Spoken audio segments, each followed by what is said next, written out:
Hola, ¿qué tal? Bienvenidos. Aquí empieza una nueva emisión de noticias de Directo América por France 24. Yo soy Andrés Mesa Muñoz y a continuación los titulares. Las primeras conversaciones entre Irán y Estados Unidos concluyeron bajo un ambiente cordial, según el gobierno de Omán, país anfitrión de los diálogos. Las delegaciones de Washington y Teherán llegaron allí para discutir el programa nuclear de la República Islámica y retomarán la próxima semana.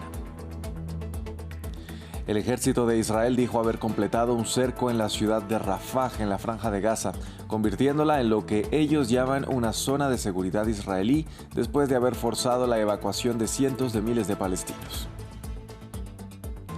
Un masivo ataque con drones rusos en la capital de Ucrania durante las horas de la madrugada dejó al menos 3 personas heridas y provocó incendios en edificios residenciales y comerciales.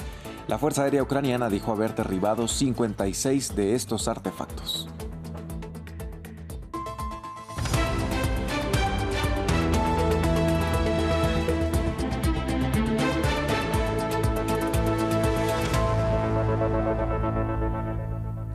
Vamos a iniciar en Omán, donde concluyó la primera jornada de acercamiento entre las delegaciones de Estados Unidos e Irán destinada a discutir el programa nuclear de la República Islámica.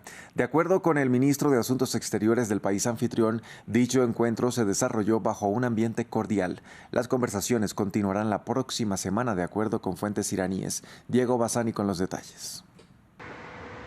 Irán busca sentar las bases de un acuerdo sobre su industria nuclear con Estados Unidos. Este sábado han conversado por medio de terceros y en algunos minutos de forma directa enviados diplomáticos de Washington y Teherán en Omán con el objetivo de negociar el alcance del programa nuclear de la República Islámica. La delegación del país de mayoría chiita ha asegurado que las charlas se desarrollaron en un ambiente constructivo y positivo, mientras que los enviados de la Casa Blanca confirmaron que las discusiones continuarán a lo largo de la próxima semana. Estamos dando a la diplomacia una oportunidad real y genuina para que podamos avanzar en la cuestión nuclear, por un lado mediante el diálogo y, lo que es más importante, el levantamiento de las sanciones para nosotros. Entre tanto, en las calles de Teherán, algunos ciudadanos ven con buenos ojos el diálogo, pero dudan de las verdaderas intenciones del gobierno de Donald Trump. Somos un país que cree en la negociación y el diálogo, pero Estados Unidos tiene un historial de incumplir sus promesas, especialmente en el último tiempo. Dudo que Estados Unidos mantenga sus compromisos. Sigue teniendo la terquedad de siempre.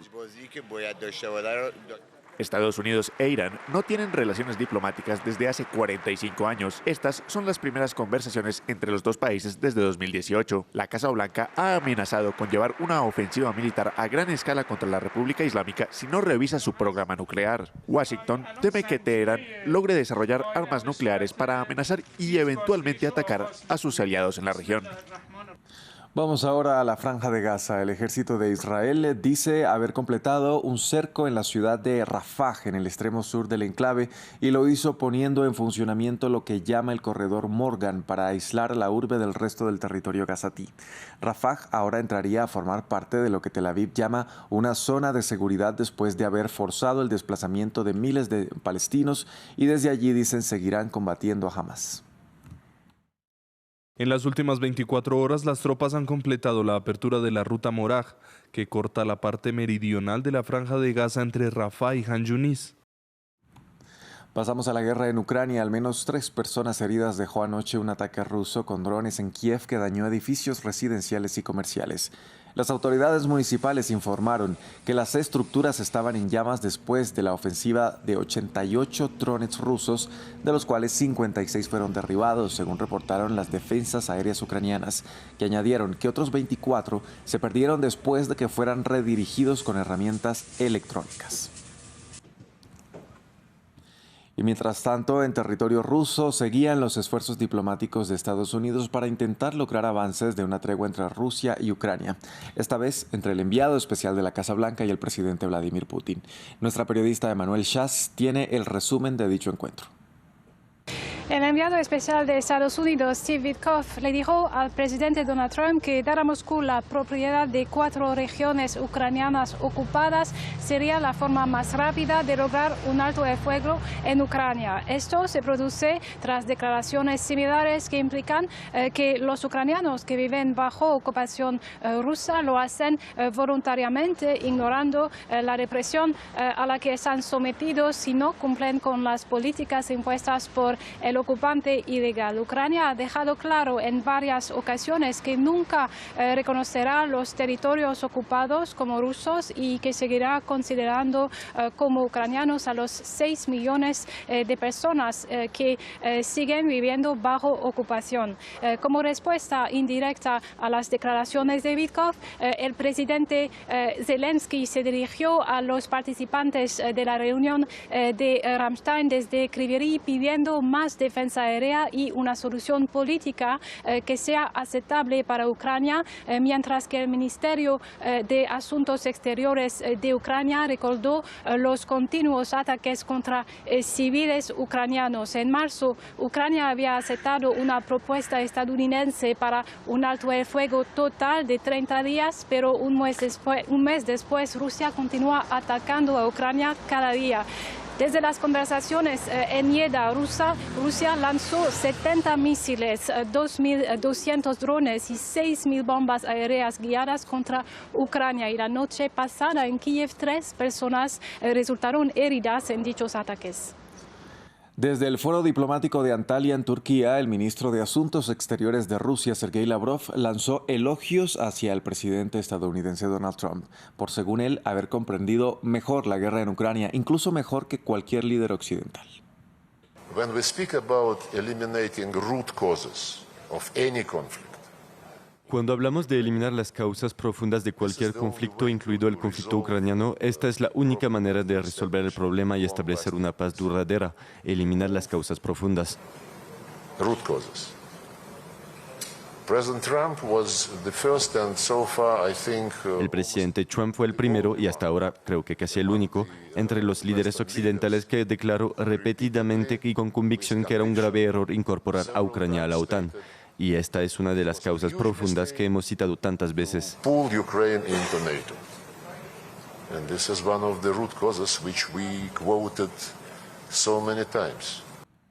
Ecuador se prepara para elegir a su nuevo presidente en una segunda vuelta que se proyecta ajustada entre el actual presidente Daniel Noboa y la candidata opositora del correísmo Luisa González.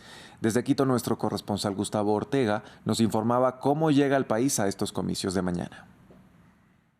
Ecuador llega a las elecciones en medio de un clima muy tenso, mucho nerviosismo existe en el país para llegar así a la segunda vuelta electoral. Hay que recordar cómo llega Daniel Noboa al poder luego que Guillermo Lasso aplicara la figura constitucional de la muerte cruzada y la disolución de la Asamblea Nacional. Esto implicó también una convocatoria a elecciones anticipadas por el cual Daniel Noboa ganara las elecciones a partir de noviembre de 2023. En aquel entonces Guillermo Lasso disolvió la Asamblea Nacional justificando que había una conmoción interna luego que exigiera un juicio político en el Parlamento por malversación de fondos. Lo cierto es que a partir de que Daniel Noboa asume el poder luego en mayo del próximo año, esto ha implicado una declaratoria del crimen organizado. Él ha sido principalmente enfocado a la materia de inseguridad en este país por el crecimiento del crimen organizado. Él calificó a las bandas del crimen organizado, 22 bandas del crimen organizado como terroristas y posteriormente esta ha sido su política. Pero también los resultados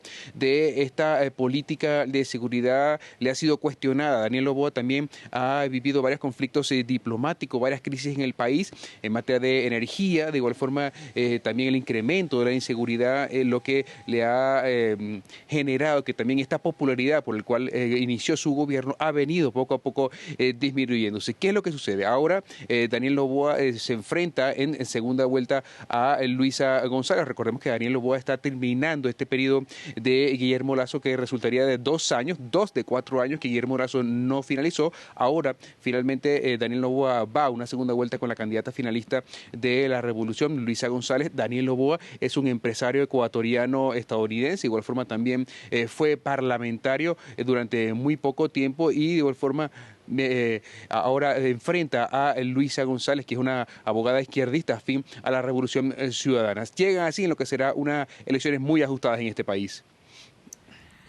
En Estados Unidos, un juez de inmigración dictaminó ayer que el activista estudiantil pro-palestino Mahmoud Jalil puede ser deportado. Recordemos que el egresado de la Universidad de Columbia es residente permanente de la Unión Americana y fue detenido por la administración Trump luego de liderar las protestas contra la guerra en Gaza a pesar de no haber infringido ninguna ley. La administración Trump logró una victoria legal el viernes en sus esfuerzos por reprimir la defensa pro-palestina en las universidades estadounidenses, después de que un juez de Luisiana dictaminara que el gobierno de Estados Unidos puede deportar al activista de la Universidad de Columbia, Mahmoud Jalil. Jalil, rostro destacado del movimiento de protesta que estalló en respuesta a la guerra de Israel en Gaza, fue detenido el mes pasado. Otros estudiantes extranjeros que protestaban han sido objeto de medidas similares.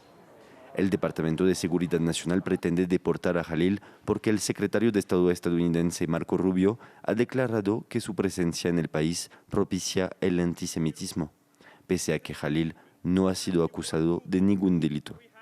El tribunal ha decidido que a los residentes permanentes legales se les puede revocar su estatus por abogar a favor de Palestina. Se trata de una violación flagrante de la primera enmienda y de un precedente peligroso para cualquiera que crea en la libertad de expresión y en la expresión política. La jueza de inmigración no examinó los recursos de inconstitucionalidad contra la ley que permite al gobierno deportar a activistas, declarando que tales cuestiones estaban fuera de su jurisdicción. De hecho, los tribunales de inmigración no forman parte del sistema judicial estadounidense, ya que sus jueces son empleados del Poder Ejecutivo. Pueden ser despedidos si la administración no está satisfecha con sus fallos. Los abogados de Jalil aún podrán defender su derecho a permanecer en el país con múltiples recursos. Las cuestiones relativas a la libertad de expresión que se ciernen sobre el procedimiento de expulsión también pueden ser examinadas en otro caso en un tribunal federal de Nueva Jersey. El juez que supervisa ese caso ha ordenado al gobierno que no expulse a Jalil del país. El Fondo Monetario Internacional y el gobierno de Argentina anunciaron un nuevo programa por un monto de $20.000 millones. Se trata del acuerdo número 29 entre el organismo y el país sudamericano. En simultáneo, las autoridades locales informaron que se eliminan las restricciones cambiarias que regían desde 2019 y una flotación del dólar que podría implicar una devaluación del 30%.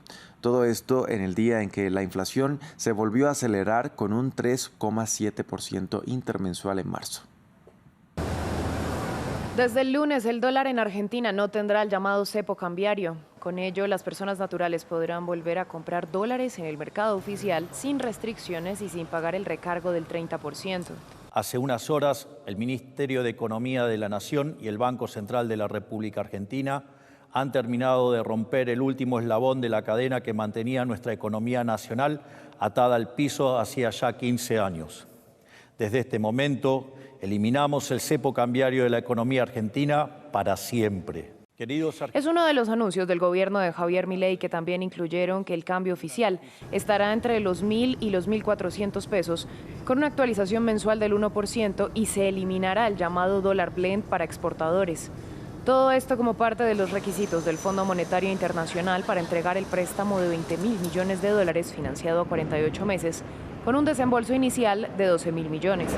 A los anuncios se une un préstamo del Banco Mundial por hasta $12.000 millones.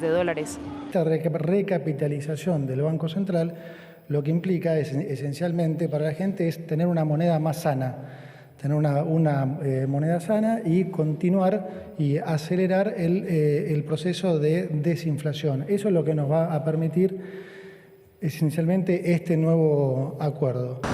Según el presidente, las reservas brutas del Banco Central girarán en torno a los $50.000 millones. A la vez, Milei elogió su plan económico y aseguró que el país tendrá un crecimiento sostenido mediante una mayor inversión en diferentes áreas y garantizó que el índice de inflación bajará, sin dar más detalles al respecto. Esto luego de que el viernes se conociera que el índice de precios al consumidor de marzo pasado se ubicó en 55,9% interanual, en su 11ª baja consecutiva, según los datos oficiales. Y cerramos en Florida. Un nuevo concepto de café en San Agustín, la ciudad más antigua de Estados Unidos, está llamando la atención de los amantes de los animales. Se trata de Capibara Café y, como su nombre bien lo indica, es un lugar en el que, además de tomar una merienda, los asistentes pueden jugar con estos tiernos roedores. Según sus creadores, la idea partió de tener un santuario de animales, pero ante la dificultad de conseguir donaciones, decidieron crear un espacio que atrajera clientes para que quisieran consentirlos y aprender también sobre esta especie. Con estas imágenes despedimos este informativo. Gracias por acompañarnos.